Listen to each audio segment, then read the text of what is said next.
Hello, Zen Disc Golf family. Welcome to the dime episode of the Zen Disc Golf podcast. That's right, this is episode number 10. Wow, of the Zen Disc Golf podcast. Thanks for listening so far and keeping us going. First of all, I've got to announce one of our sponsors. That's AppalachianDiscGolf.com, and they've got discs, they've got bags, they've got books signed by yours truly, but most importantly, they've got free shipping on all orders. AppalachianDiscGolf.com. Now it's time for your moment of Zen. The struggle against an obstacle inevitably propels the fighter to a new level of functioning. The extent of the struggle determines the extent of the growth. The obstacle is an advantage, not an adversity. The enemy is any perception that prevents us from seeing this, and that's from The Obstacle is the Way by Ryan Holiday. Welcome to number 10!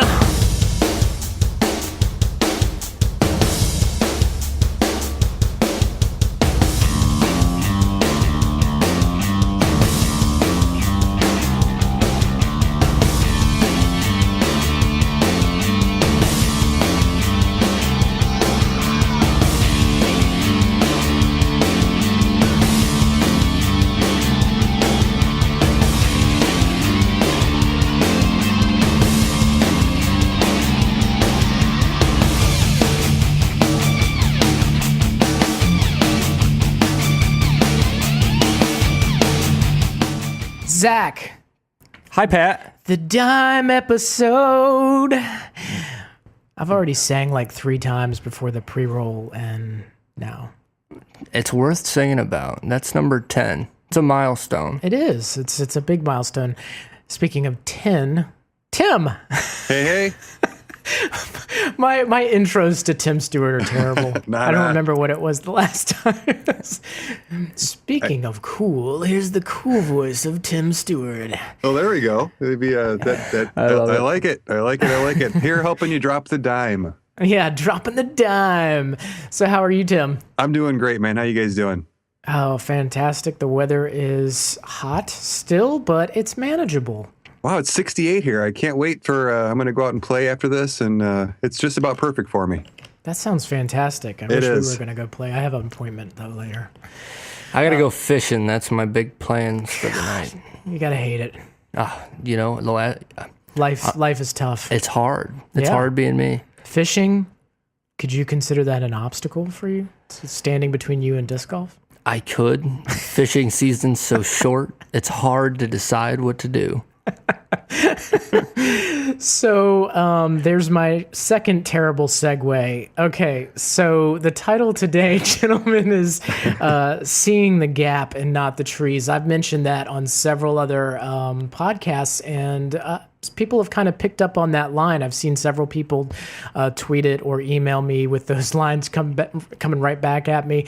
And the funny thing is I didn't really think about that. It just sort of came out, just flowed. It was my own very zen moment. So we're going to talk about seeing the gap, not the trees, obstacles and adversity. Are you ready? I'm so ready. Bring it. Awesome. So I went researching and I found this really nice blog on the internet. I don't know if you all have ever seen it. It's mindbodydisc.com. I can't say that I'm familiar. Yeah, I don't know. What is that all about? You should check it out.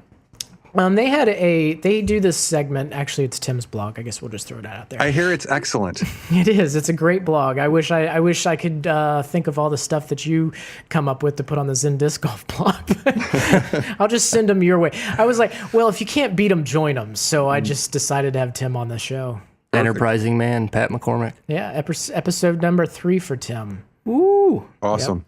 Yep. So he wrote in a one of your the articles that you do, the blogs, of Wisdom Wednesday, Without Adversity. I pulled this out. As far as I know, there's no world championship of taking a nice hot shower. I love it. I wish there was. I'd be the world champion. Yeah, I don't know. You'd have competition. There isn't a new Olympic event that involves sleeping in on a Sunday. No one has ever challenged anyone else to see who could be more relaxed after a massage. So that went right along with what we were talking about today, adversity, obstacles, and seeing the gap, not the tree. And so when we say seeing the gap, not the tree, what we're really talking about is taking an element of adversity or an obstacle and changing either our perception or reframing the situation to see, instead of the negative, see the positive. So a couple things I wanted to bring up specifically was the reframing and the changing of perspective. Now, everyone who's ever played disc golf has found themselves lost in the woods. Oh, and yeah. I don't mean Yes. lost in the woods, but I mean like they throw off the tee and then they end up in the woods. And I think the first thing that happens for all of us is we sort of beat ourselves up for it. But then how many times have you guys thrown a wild shot, thrown a grip lock or something, ended up in the woods or in a place where you didn't line up? You got there and you realized, hey, you got a nice line to the basket. More times than I'm willing to admit, that's for sure. You're like, oh man, I can't believe I did that. Then you get there and you go, this is probably one of the best shots I've ever had. It's great to see that opening when you get back there too. The basket's peeking at you through the trees, and you're like, "Wow, I actually do have a shot." Yeah, so it's all about reframing and perspective. And sometimes when you're standing on the tee box after that wild throw, even if it's not what you meant to do, sometimes it puts you in a better place than you might have meant to be before. And as we always talk about on the show, playing it where it lies and building up our repertoire of tools in our bag, different types of shots, and that if we always pick up a disc that we threw off in the woods or something, then we wouldn't develop all the kinds of hyzers, anhyzers, scoobies, rollers, and all kinds of things like that. And the infamous Patty McDougal. Yes, that's a new shot that I'm working on. Should I release it to the world now? Not yet. On the Dime episode? Gotta No? hype it up. Okay, all right. Yeah, it's a new shot I'm working on. It's sort of like a reverse Scooby. Nice. You can't handle it. What does that mean? They don't know. I think it's something we'll have to video record. Absolutely. You can't just talk about it on the cast. That's your next Periscope video. Yeah, There you go. We might have to show the world how to Patty McDougal. Mm-hmm. So, as far as adversity and obstacles go, and when you find yourself in a real bad lie, there's usually a way out of it. You just have to develop both perspective and your shot, the tools that you carry in your bag. And if you don't ever throw from a bad place, you don't know what you got. Right, Zach? Absolutely. I can't tell you how many times that we've gone out and played, and I just can't seem to get off the tee box to save my life. But the one thing that it has done for me is that my scrambling game and my upshot game are just far beyond what they should even need to be. If you just kept it in the fairway, you wouldn't have to have a scramble game. But you know, that's why they make 18 holes. So if you can have a one wild throw every now and again, and sometimes you got to know when to hold them, know when to fold them. Sometimes you just have to take a four. I'm almost done. Know when to run. You know, that's one of my favorite songs. No, but seriously, when there's no sense in really getting angry at yourself and ruining the rest of your round just because you have one wild throw. Go and actually see where your disc has landed, and sometimes either that's a better shot than you would plan for anyway, or you might be able to find something to pull out of your bag, a nice hyzer, an anhyzer, a Scooby, or a Patty McDougal when the world learns about it. And sometimes it's just about pitching back in. Absolutely. You know, the casual water that is the back bay around Munden, I'll just go swim right in there and throw one out. I don't care. Right on. So, and the same with life, really. Sometimes you just got to pitch back in, man. You just, we all experience obstacles in day-to-day life. And I always say it's kind of the universe's way of testing you to make sure that your sincerity to success is there. Because it seems like anytime you've ever, like, right on the verge of being successful, that's when the universe kind of throws you a few roadblocks and you're kind of like, daggone it, But once you break those roadblocks, there you are, right on the cusp of success. And I can't remember who said it or what book I read it in, or it's probably in a million books, or it could be just a cliche, is that the time most people give up is right on the verge of success.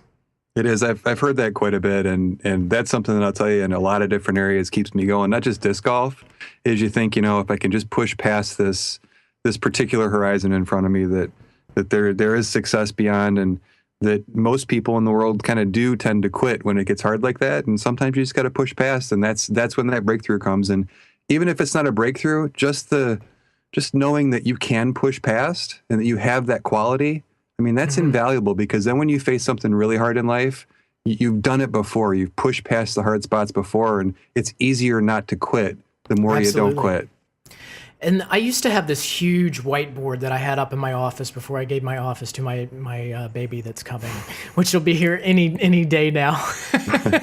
They say any minute, any day. So hopefully the phone doesn't ring right now. But hey, if it does, it'll be good news. So I think it's cool that your kid already has an office. That's great.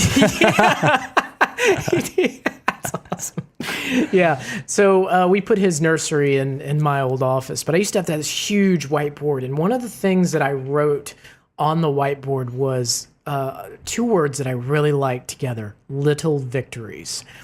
And that's what, throughout the process of the book, throughout when I'm at work or trying to go up for promotion or get a job, anything in life, it's not always about having a huge landmark victory. It's about having those little victories every day. And so it's about getting over those little small obstacles that we all encounter, because they're usually right in front of success. It's the universe's way of testing you to make sure that you are sincere enough in following through. I've totally discovered that especially in the process of this book, this podcast and things.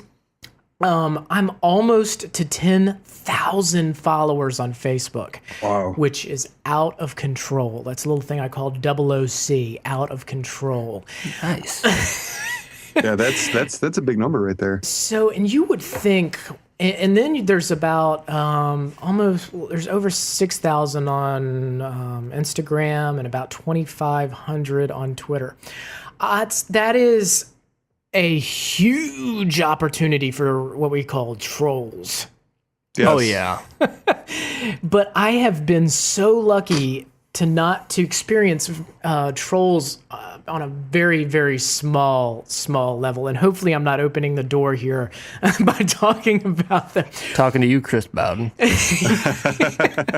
So the more followers you have, like on the internet or whatever, just opens you up to a lot of negativity. But here's the thing: if you don't acknowledge it, it just kind of goes away. And I'm in that luxury that I discovered earlier on, that I don't even have to handle people who are quote unquote trolls, because the fans step in before I can even step in and handle it for me. And I just kind of back away. I couldn't ask for better fans than my Zen Disc Golf family. They're the best. Yeah, it's Yeah. great. I'll tell you, it's great to see when I look at your page. Lots of people have big numbers of followers. I love that your followers are actually engaged and they talk and they contribute more so than a lot of people. I mean, 10,000 is not a great number if nobody actually is interacting. And thanks to everybody out there who listens and gives comments and feedback and participates, because that's what, I don't know about you, Pat, but that's what keeps me going. I'd rather have 60 engaged followers than 60,000 people who just clicked like and then never looked again. Absolutely. And there a blog post somewhere, I can't remember who wrote it. It's like 1,000 true fans or something. It's like all you need. Yeah, it's is it Srini Rao from Unmistakable Creative, I think, or is it? Well, it might be. I don't know. Might be Ryan Holiday, actually. It may be. But basically, the argument is you can have 10,000 followers all you want if none of them are engaged, and it doesn't matter. So that's our little episode about adversity and just getting over those small roadblocks. As I mentioned, I have experienced a couple people who have been negative, and I just kind of, I could have quit at any moment. We could have just stopped. I was just, I'm overwhelmed. I can't believe people don't like what I'm doing. But then, like, for everyone who might come out and say, I'm not really impressed. There's like 100 out there who just aren't saying it, but they're at home listening. They're being engaged and stuff. And you're so right, Tim. I couldn't ask for better fans, and to include you two. Well, thank you. I have just something real quick to add to that. I wrote a blog post about that. It's called Critics Math, where people tend to look at the bad things and only think about those. So you could very easily look at the couple of trolls and go, well, everybody's negative, I should quit. And the same thing with you're out on the course and you throw a bad shot. It's crazy how your brain only wants to remember that bad shot. You miss a 10-foot putt, and all of a sudden it forgets the 9,000 other 10-foot putts that you've made. Absolutely. And I think really, like, to stick to the theme of the episode where you're talking about, think about the gap and not the trees, you really have to focus on thinking about the 9,000 putts you made and not the one that you didn't make. Don't think about the troll. Think about the other people who love you. Yep. Excellent point. It's reframing. Reframing. Yes. That's. I think Ryan Holiday really hits that pretty hard in his book, The Obstacle is the Way, which is a really great book, and I totally recommend it. Zach, let's take a quick break and talk about audible.com. I love audiobooks. Do you love audiobooks? I think they're pretty solid. I like listening to books while I drive. That's awesome. What's your favorite Audible book? Probably Zen and the Art of Disc Golf, Pat, if I had to guess. Are you just saying that because you're talking to me? And I'm sucking up to the boss. Yeah. So let me tell the listeners out there, the Zen and the Art of Disc Golf book is only like $6 on iTunes, on Audible, on Amazon. I mean, you can't beat that for an audiobook. A lot of times audiobooks are like $40. You know Very what I mean? expensive. So $6, I love the fact that they were able to mark it down to $6. Right. But what if they don't have $6?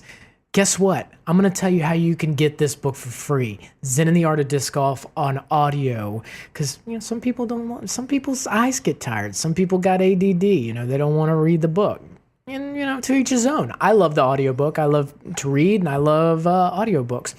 But you can get Zen the Art of Disc Golf for free if you go to audibletrial.com/Zen Disc Golf.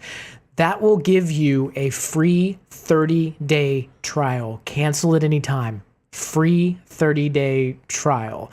And then if you go and you get Zen and the Art of Disc Golf as your first book, that's free. Free. Download it right there. So, there's no risk in this. audibletrial.com/Zen Disc Golf. Sign up for free for 30 days and get Zen and the Art of Disc Golf for free. Audible also has a ton of other. If you've never checked out their library, it's insane. 150,000 books. Like over 150,000 books. Crazy. That's great. And a lot of books that we talk about on the podcast. For example, one we already mentioned in this podcast, The Obstacle is the Way by Ryan Holiday. Marcus Aurelius, who we talk about all the time. Awesome book. Yes, Meditations, and really good read on the narration for that one as well. That's great. And then also we've talked about The Book of Five Rings by Miyamoto Musashi, and that's also on there among thousands of other books that are just amazing. So go to audibletrial.com/Zen Disc Golf and get your free copy of Zen and the Art of Disc Golf. So moving on, I do have a question for you guys. This was emailed to me by a very new player, and I kind of emailed them my response back. But I always figure, you know how they told you back in school, if you have a question, raise your hand because there's probably there's someone else in the class who has the same question. Right. So I asked him if it was okay if I read his question out. And this is kind of, I believe he would listen to episode 9, which, guys, that was amazing. Number one, it was fun. Number two, we pulled the biggest numbers ever off that episode. Oh, really? Oh, yes. Really? Wow. For 2 days in a row, or 2 or 3 days in a row, I had numbers as if the episode was dropping again every day. Wow. Just to put that in perspective, every time we drop an episode, the numbers go up because of all the new people listening. Well, it was, and then usually they kind of slump down, and then, and then over time we gain listeners, but they kind of slump down right after a release date. Every day it was like the same point that we were hitting up. So it's excellent. That's awesome. That was awesome. Where was I going with that? Questions. Oh yes. So the question for this gentleman was, I listened to my first podcast of yours, episode 9. So first of all, welcome, new listener.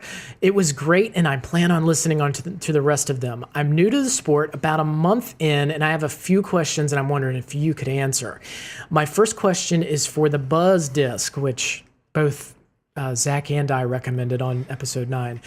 He just wants to know, should he get the Elite X plastic or the Elite Z? I was leaning more towards the Elite X 164 gram, but not sure it will be his first mid-range disc.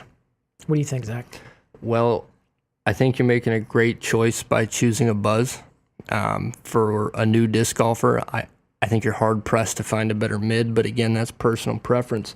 I will say I prefer the Elite Z plastic, but I think the Elite X will break in a little faster for you, and you'll be able to manipulate that disc sooner, and you'll be able to learn your anhyzer throws, your hyzer throws a little better, and you can watch the natural progression of that disc as it ages. So I think you're making the right choice, and as the Elite X starts to break down, I think you'll find that you'll want an Elite Z, but Elite X is a very, very good place to start. Cool. And I think he's starting at a pretty good weight, too. He's saying the 164 gram. That's right. Yeah, there's absolutely no reason to just go out and buy the biggest, heaviest. Heaviest doesn't mean fastest or farthest. Right. And I also told him that plastics are different for every manufacturer, and it's almost one of those things. Unfortunately, you just gotta put your hands on all of them and see. It's preferential is the word that I used when I emailed him back. Okay, so the second question, could you tell me a few situations in which certain discs should be used rather than others? I've been only using 2 discs, my Champion Wraith 139 gram, wow, that's low, and I just switched from a Maniac P1 171 gram to a Rhino 169. I really want to be good at the sport and understand when certain discs should be used and when they shouldn't be. So, how about you, Tim? Would you like to field that one? Sure. I have 2 general rules of thumb when it comes to that. Number one, whatever I'm most confident with is what I like to throw. So if somebody tells you that you should be throwing one thing, but you're really more confident with another thing, you should throw the other thing. I mean, there's no reason in doubting yourself while you throw when you could be confident. The second rule of thumb that I try to follow is I always try and throw the slowest disc that'll get me there. So if I can throw a putter to reach that distance, I'm going to throw a putter. If I can throw a mid-range, I'm going to throw a mid-range. That way I kind of eliminate some of the errors that could happen. If I'm throwing a putter, it's the odds of overthrowing the hole aren't as good as if I'm throwing a driver and trying to back off. So those are the 2 general rules of thumb that I follow, but I'd stick with the confidence one first for sure. Good point. Good point. And again, when I answered him in the email, I also recommended first knowing exactly what your discs are supposed to do and what you were actually doing with your discs. And the best way to know what you are doing with your discs is to go out and just do some field time. Yep, absolutely. Great point. So I think the Wraith is a great place to start. That's a very low weight. That's going to be a great building block. As you want to move up, I would tell you to move up slowly. And as you go up in weight, maybe even consider moving down a little bit of speed and perhaps going with a Valkyrie as you move up. For the putters, that Rhino can be very overstable. I just bought one for myself. I thought of you when he mentioned that because we were throwing one in the backyard the other day. Right. The Rhino is very overstable. I love it in the wind. And if I need a hyzer upshot or a very slow hyzer drive with a putter, that Rhino will come out. I would not discourage you from switching to the Rhino as a newer player, but don't necessarily discount your Maniac as you move along and you decide you may need something a little bit less stable. Yeah, I use a P1. I use a Maniac. That's pretty much my main putter these days.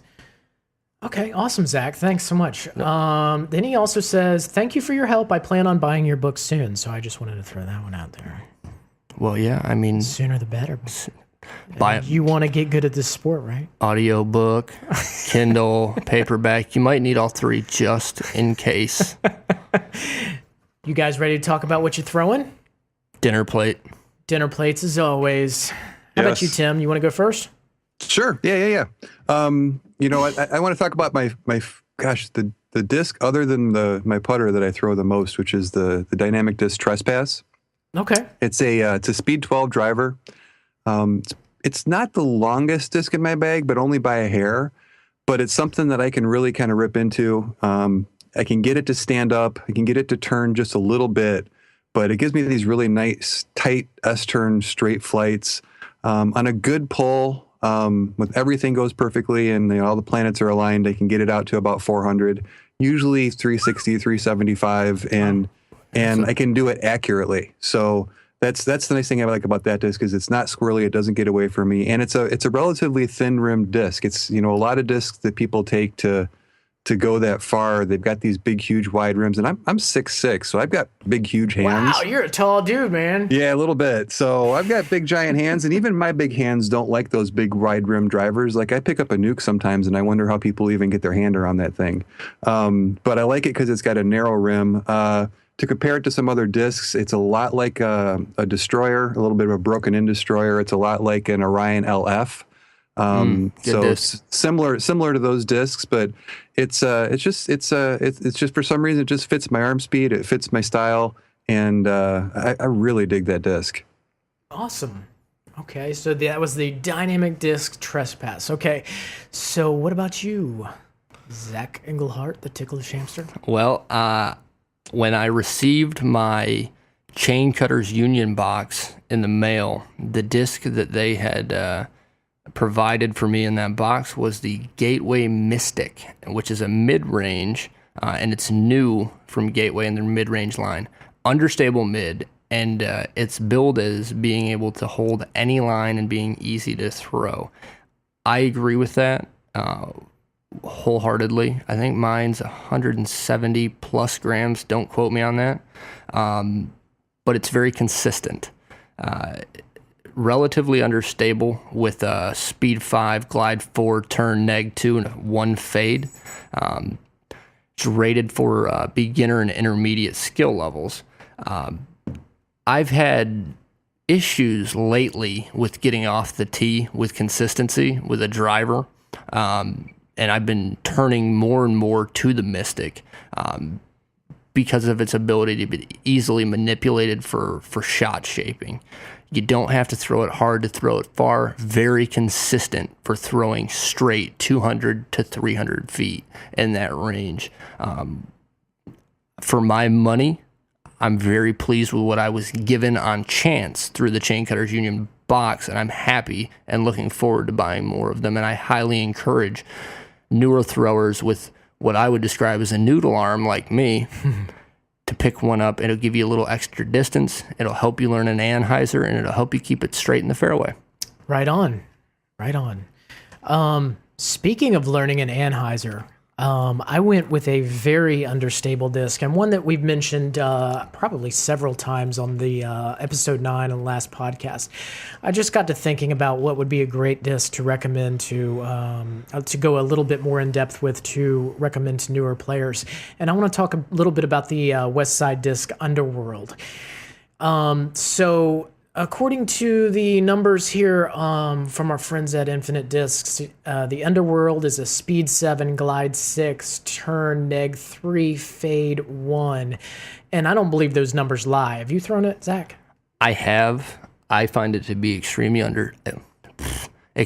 understable. Yeah. But I certainly can't throw it with the level of accuracy I've seen it done by you. Yeah. And the way that you manipulate the numbers and the way this disc comes out of the box fresh is impressive. To see the ability for that turn, that high speed turn and the minimal low speed fade. Right on. And see, I was never one that really had an anhyzer. When I first started playing, I first started right hand, backhand, immediately knowing that I was going to have to start throwing on these dogleg rights, I immediately started developing my flick shot. Right. And so for the past however many years, when I come to a situation like that, I'm throwing a flick.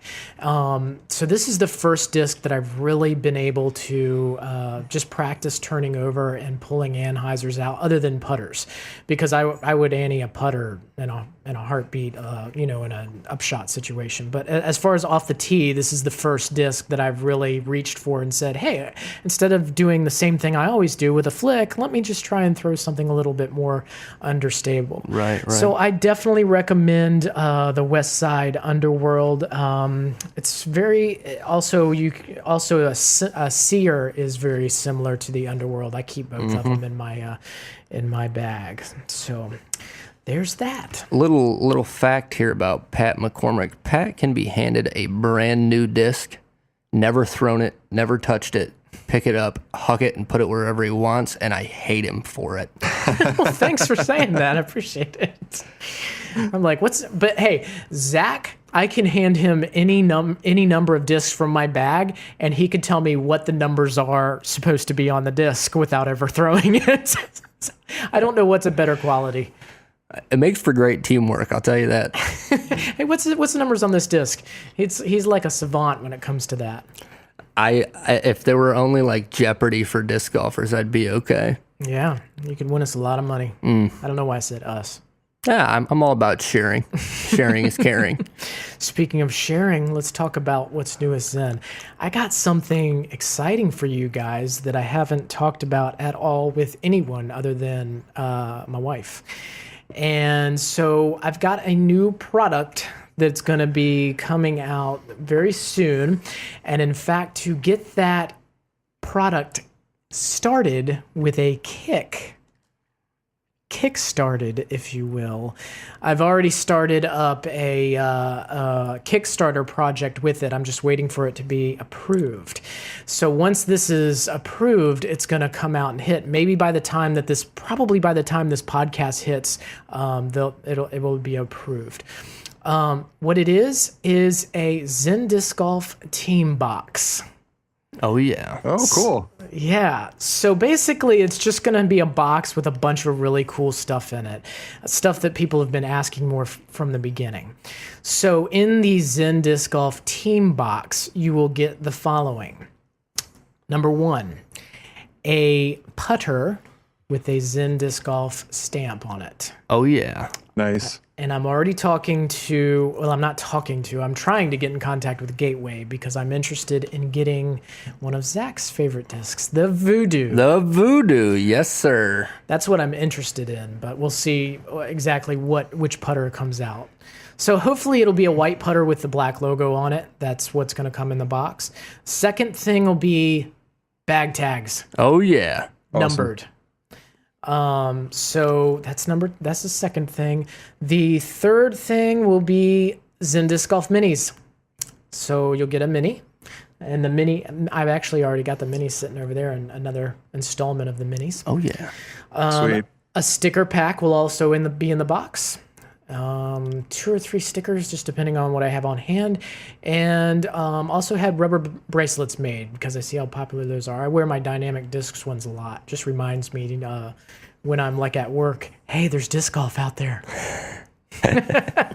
So I've already got those made, and they say just throw on them. Absolutely. What else could they possibly say? So they should be black, and then they should just say just throw. So let me just go over that again. What's going to be in the box? A putter, a stamped mini, numbered bag tags, sticker pack, and bracelet. And I think that's about it but that's going to be the team box. And so the numbered bag tags are going to be on a first come, first serve. Obviously, I'm going to be number 1. Zach's going to be number 2. And Tim's going to be number 3. So you're telling me I'm going to have to book a flight to the East Coast to come get that number 1 tag from you? No. No, Yeah, you have to come to the East Coast to get it from me because I'm going to beat him about a day after he gets it. Yeah. Something tells me I won't keep my number 1 very long. Zach will have it pretty quick. But so that's the plan. And everything in that box, the putter, the mini, the bracelets, the bag tag, all of that stuff, $40. That's a steal. Oh, yeah, That includes shipping. That's even better. So, with the Kickstarter, there's also obviously going to be other rewards for higher amount. So for $50, I'm going to include a signed book. So only for $10 more is a signed book. For $60, a signed book. I'll sign the putter, and you'll get a mention on the pod. Very nice. Pretty cool. So hopefully within the next 2 days, I'll know if that's approved. If it's not approved, if they come back and say, this is not approved, we'll just cut this all out of the podcast. But for more information on that, on the Kickstarter for that, go to zendiscgolf.com/teambox. zendiscgolf.com/teambox. And that website isn't up just yet, but by the time this podcast hits, if everything goes as planned and will be approved, that's where that'll be. If you're not familiar with Kickstarter, basically Kickstarter is a website that allows people to do projects and fun projects like this. And everything that's coming in this box is stuff that people have been asking me for months. The Kickstarter allows me to get it out and get it out quicker because the money kind of comes up front for it. So my minimum for getting this out, getting the Kickstarter project funded, is $2,000, which in the scheme of things is not really that much. It means you just basically got to sell about 50 of these boxes. That's it. Which, as far as, the fan base and everything, people asking for this stuff, the boxes have already been sold as long as people are comfortable coming up to the Kickstarter and paying for them. If the project doesn't receive the $2,000, you get your money back. So you go to Kickstarter, you say here's $40, and first come first served basis on those bag tags. You get number 5 or whatever you get. If it doesn't get to $2,000, you get your money back. So it's a win-win. Absolutely. I can't wait. Yep. Yeah, it sounds great, man. I'm gonna let me know, and I'll be on there right away and as soon as it launches. I'm looking forward to that Tim, Pat, and Zach showdown. Yeah. Where are we gonna do that? I'm the single unattached one with no kids. So you name the place, and I'll be there. Hey, that sounds like a challenge. I like that. Awesome. So moving on. Book giveaway. So Sweet. For our 5-star review on Amazon, for those that don't know or don't remember, if you go to Amazon and you post a 5-star review about Zen and the Art of Disc Golf, we will choose one lucky winner, read your review, and on the podcast, and then send you a signed copy of Zen and the Art of Disc Golf when you reach out with your name and email to, what is the email again? zendiscgolf@gmail.com. There you go. Terrible memory, Zach. It's all good. All right, so the review that we have today is by Jamie, and this was from 25 June 2015. The title is Achieving Zen in Not Only Disc Golf, but in Work and Life in General. It's a long one. Yes, this is a long review. This review is from a paperback version of the book. It's as follows. I was a listener to the Zen and the Art of Disc Golf podcast before reading this book, but now that I have finished it, I really wish I wouldn't have waited so long. I have been playing disc golf for just over a year now and have always played with people better than me, and my scores usually don't compete with theirs. Oftentimes, I found myself getting down on myself while playing. This book has changed that. It has taught me to have confidence in myself when I am playing and to recognize the positive aspects of my rounds. There is so much good advice jam-packed into the pages of this book. As the title of my review says, this book not only helps in disc golf, but in life in general. I have found myself wanting to be a better employee at work and a better dad at home since reading this book. That's awesome. Get this book now and read it. It will help you not only on the course, but maybe more importantly, off the course. Thank you, Patrick, for such a great book. Thank you, Jamie, for such a great review. That's awesome. I love those reviews. They're amazing. Who wouldn't? You have the best fans in the world, I'll tell you that. I know that. And speaking of fans, remember, it was either episode 8 or 9 that I promised everyone if we got at least 10 reviews on the podcast on iTunes, I'd start giving out stuff from that. So guess what? What's We've up? got like 14 now. Ooh, what's So up? I've got to give something away, like I promised. And I have in my hands a shiny, brand new. What color is that? That is orange. Orange. Orange. Discmania Td2. Let me tell you a little bit about this disc. It's pretty awesome. So the TD2 stands for turning driver. The TD Rush was one of the most versatile drivers in the game. This is according to the Discmania website. The TD2 is a fever, and this one's very, very understable. It might even be more understable than that Underworld because the flight numbers are speed 10, glide 5, turn neg 4, and fade 1. Have y'all thrown one of these before? I have. I have not. Oh, Tim says he has. What do you think about it? I threw the PD for a while and I picked one of these up for a turnover driver, and it does exactly what the name implies. It's nice. You throw it out on a little bit flat and it just turns right and it doesn't fade too much. It's a great little driver. Yeah, and I have been really pleased with everything I've gotten from Discmania. So this is a brand new TD2 turnover driver. They also call it the Fever. So this is going out to someone who left a 5-star review on the podcast on iTunes. And we're going to keep doing this until I run out of stuff. But I've got a lot of stuff. So That you do. so Zach, go verify. So this goes out to Perk DG. So Perk DG, send me an email, zendiscgolf@gmail.com. And this is what he said about the podcast. A great moment for every week. This podcast is the best you can find. It's an easy listen, makes you feel good for the day, and is educational. That when he says educational, he's talking about you two. Oh, that's y'all's show. Oh. The Thanks, entertain. Yeah. This is the first disc golf podcast I've listened to and liked it so much that I started trying to listen to other disc golf podcasts and couldn't do it, and the others couldn't compare. I enjoy this podcast as much as I do because it relates outside of disc golf. The things talked about on this podcast will not only improve your game, but also improve your daily life. This almost sounds like the same person who wrote the other one. No kidding. Yeah, but I doubt it is. By helping you learn how to clear your mind, enjoy the moment, and just throw. Get this, highly recommended from Utah.